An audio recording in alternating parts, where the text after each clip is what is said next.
Bismillahirrahmanirrahim. Alhamdulillahi rabbil alamin. Wassalatu wassalamu ala asyrafil anbiya'i wal mursalin wa ba'd. Baada kumshukuru Allah subhanahu wa ta'ala na kumtakia sala na amani Mtume Muhammadin sallallahu alayhi wasallam, tunaendelea na kitabu chetu Al-Balaghatu Al-Wadhiha, na leo tupo katika nukta al-usulubu al-khitabi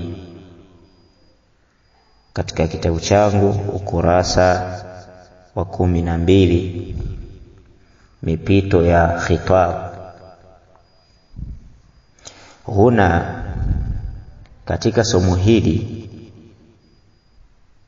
tabarazu quwwatu al-maani, huwa wazi maana yenye nguvu, wal alfadhu, pamoja na matamko yake, wa quwwatu al-hujja, na hoja ambayo yenye nguvu, wal burhanu, pamoja na wazi, wa quwwatu al-aqlu, pamoja na akili yenye nguvu au nguvu ya akili, al-khasib, ambayo yenye upana wa ufahamu.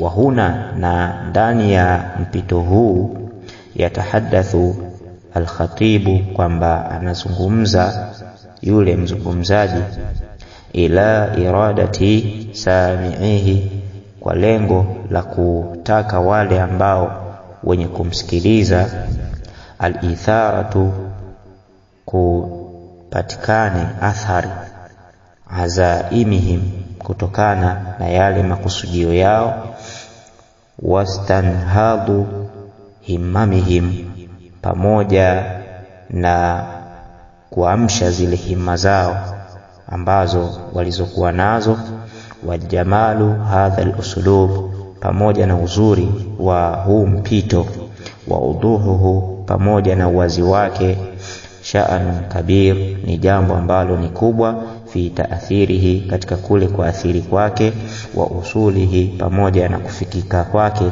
ila qararati an-nufusi, katika kuthibitika katika nafsi, ila qararati an-nufusi, kuthibitika ndani ya nafsi. Wa mimma yazidu, na yale ambayo yenye kuongezeka, fi taathiri hadha al-uslubi, katika kuathiri huo mpito, manzilatu khatibu, ni ile nafasi ya khatibu, yule anayezungumza, fi nufusi, katika nafsi ambazo sami'ihi, wale ambao wanamsikia yeye, wa quwwatu aridhatihi, pamoja na ukubwa wa malengo yake,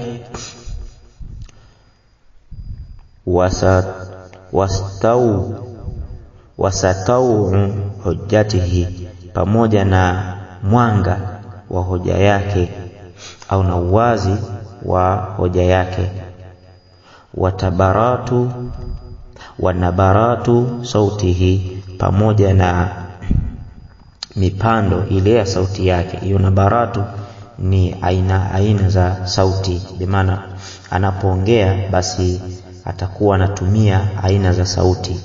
Sehemu hii atatumia sauti hii, sehemu hii atatumia mpito huu, kwa vile sauti yake atakavyozitengeneza. Na hii ukiwafuata watu wa sauti ndio wanafahamu zaidi.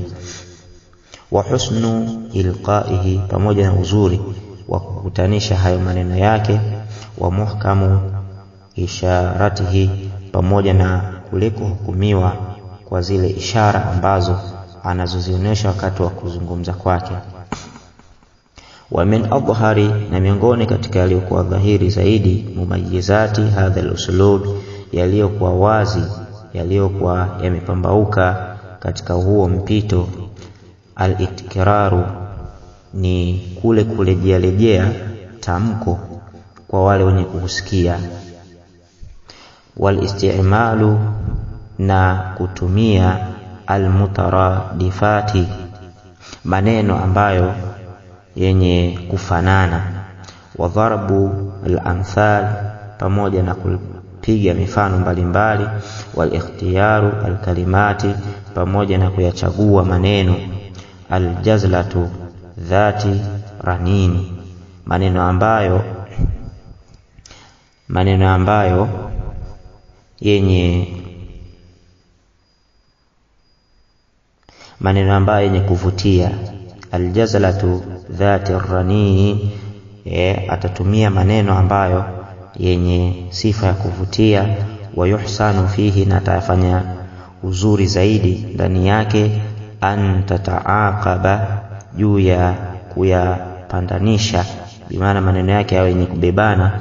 Dharubu at-ta'biri, kutokana na sempuli yale maneno yalivyoshikamana. Min ikhbari, kutokana na kule kutoa habari. Min ikhbari, kutokana na kule kutoa habari. Ila istifahami, kuelekea katika njia ya kufahamisha au kufahamika. Ila taajubi, kwa kule kustaajabu. Ila istinkar, wa hali ya istinkar. Wa antakuna mawatin, na iwe huko kuzungumza kwake, na kuwe huko kuzungumza kwake. Alwaqfu, sehemu zile za kusimama. Fihi, ndani yake ya mazungumzo. Qawiyatan, yenye nguvu. Shafiyatan li nafsi, ambaye yenye kuponya nafsi. Yani zile sehemu za kusimama basi ziwe ni sehemu ambazo nafsi zinapona kwa maneno yake. Yani yasiwe maneno yakaishilizia muda ambapo nafsi bado inatamani iendelee kusikia, au bado haijapata faida kile ambacho kilichosikia. Wa min khairil amthila, na miongoni katika mfano iliyokuwa bora. Li hadha al-uslub, katika huo mpito. Al-khutba, kupitia khutba. Ali ibn Abi Talib, ya Ali ibn Abi Talib radhiyallahu anhu. Lamma, wakati ambapo aghara Sufyan ibn Aufi al-Asadi, alipovamia au aliposhambulia huyu Sufyan ibn Aufi. Ala al-Anbar, juu ya mji wa Anbar. Anbari ni balada, ni mji. Ala shatii Iraq, ni mji huo ambao ulikuwepo katika, hapa kwangu mafutika sijui Iraq kama hivi takuwa hivyo. Ni mji ambao upo unapatikana Iraq. Kwa hiyo alivamia juu ya Anbar. Wa qatala malihi alaiha, na akamuua yule ambaye alikuwa amali, aliyefungamana na nani? Na huyu Ali ibn Abi Talib, amalihi, ambaye alifungana naye katika mambo yao. Walifungana katika masala ya kufanyiana majambo tofauti tofauti. Alaiha, juu ya huo mji, bimaana kwamba huyu Ali alikuwa akimtumia huyu nani aliyeuliwa hapo, aliyeuliwa na huyu nani? Sufyan ibn Aufi al-Asadi. Na Sufyan ibn Aufi al-Asadi huwa ahdun bani Ghamidi, ni mmoja katika ukoo wa Bani Ghamidi. Wa hiya kabila min al-Yaman, na ni miongoni katika kabila kutoka miji huko ya Yemen.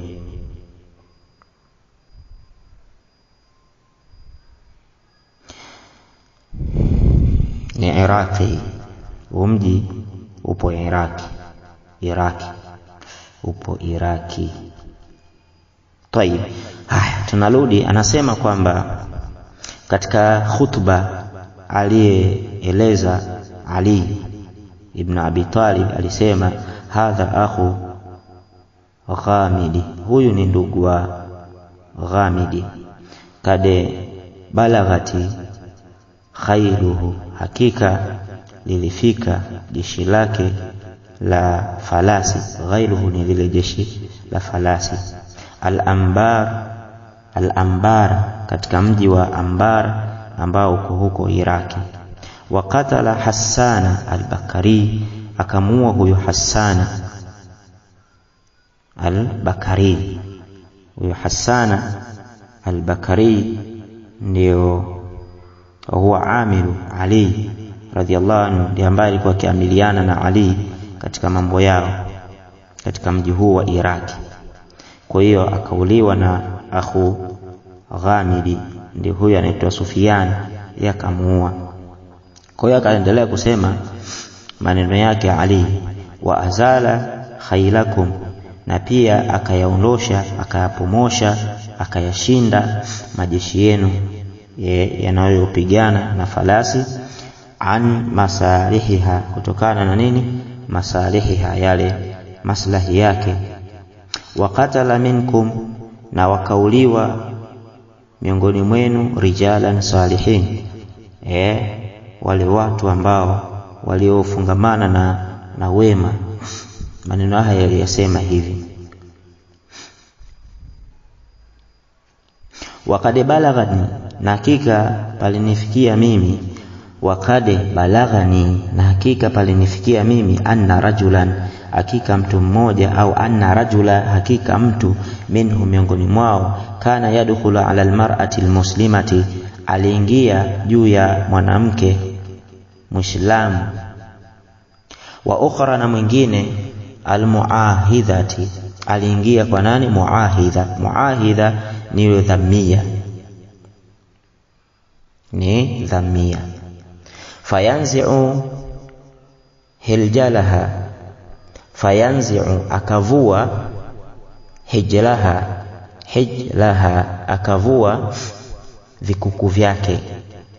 Sema vikuku, si mtakuwa mnavifahamu. Vikuku ni vile, kuna wanawake wengi huwa wanavaga miguuni kama shanga hivi, vinafungwa mguuni huko, ndio vikuku. Hapa chini ukitazama wameweka nini? Khalkhal, ndo vile vikuku vinaitwa khalkhal kwa Kiarabu. Kwa hiyo akavua vikuku vyake, wa qulbaha, pamoja na mikufu. Mikufu nadhani inafahamika, mikufu ni ile inaovaliwa katika shingo, pamoja wari'athaha, pamoja na hereni zake.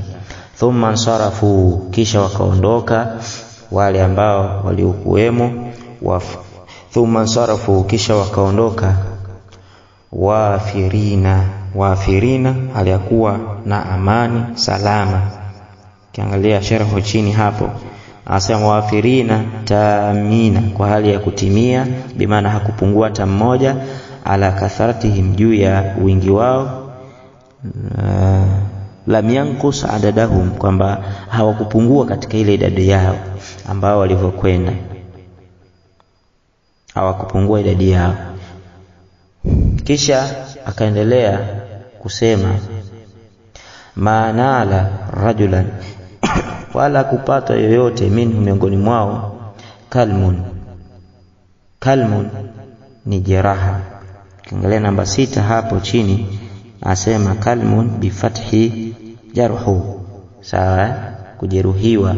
Wala akupata yoyote miongoni mwao kujeruhiwa. Wala uriqa lahum damu, wala kuchuluzika kwa wao damu. Falau anna rajulan, basi lau hakika mtu mmoja Muislam mata, angekufa, min ba'di hadha asafan, baada ya tukio hilo, basi pangekuwa ni asafan, masikitiko makubwa sana.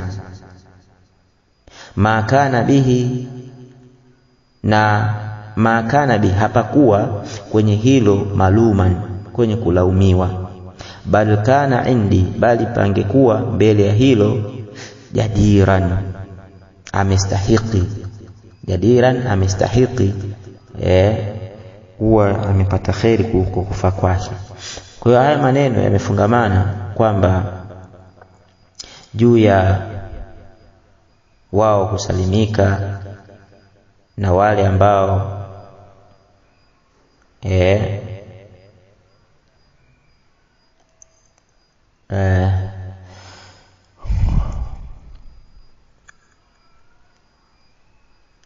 pamefungamana juu ya kusalimika, wale waliosalimika na kwa wale ambao waliopoteza maisha kwa kule kuvamiwa kwa mji huo wa nani, mji huo wa Ambar, basi ni istahiki yao kuwa wamekufa mashahidi kwa wale ambao walikuwa ni Waislamu.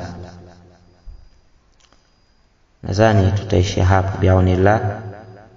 Kisha tutakuja kueleza vizuri haya maneno ya mwisho. Tutakuja kuanza kad balagha anna rajula minhum kana yadkhulu ala imraati muslima. Tutakuja kubainisha kwa uzuri na kumalizia ili tuingie katika nukta al-ilmu al-bayan.